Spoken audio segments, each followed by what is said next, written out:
Le bail est à peine signé, Audrey peut prendre possession de son premier logement étudiant. Dans quelques jours, cette jeune Normande fera sa rentrée à Dijon. Vite fixée sur sa poursuite d'études, elle a pu anticiper pour trouver une place dans cette résidence. Il y a plus de dossiers que de places sur la résidence, donc on a déposé le dossier fin mai. Enfin, en mai, on a visité fin mai et puis on a eu la réponse après le résultat du bac.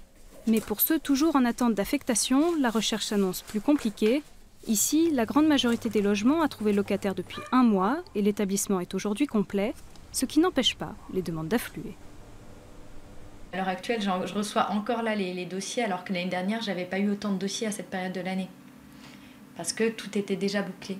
Les étudiants m'ont indiqué quand même qu'avec Parcoursup, c'était vachement compliqué cette année parce qu'ils avaient leur réponse tardive et que pour faire leur démarche, ça n'avait pas facilité la donne.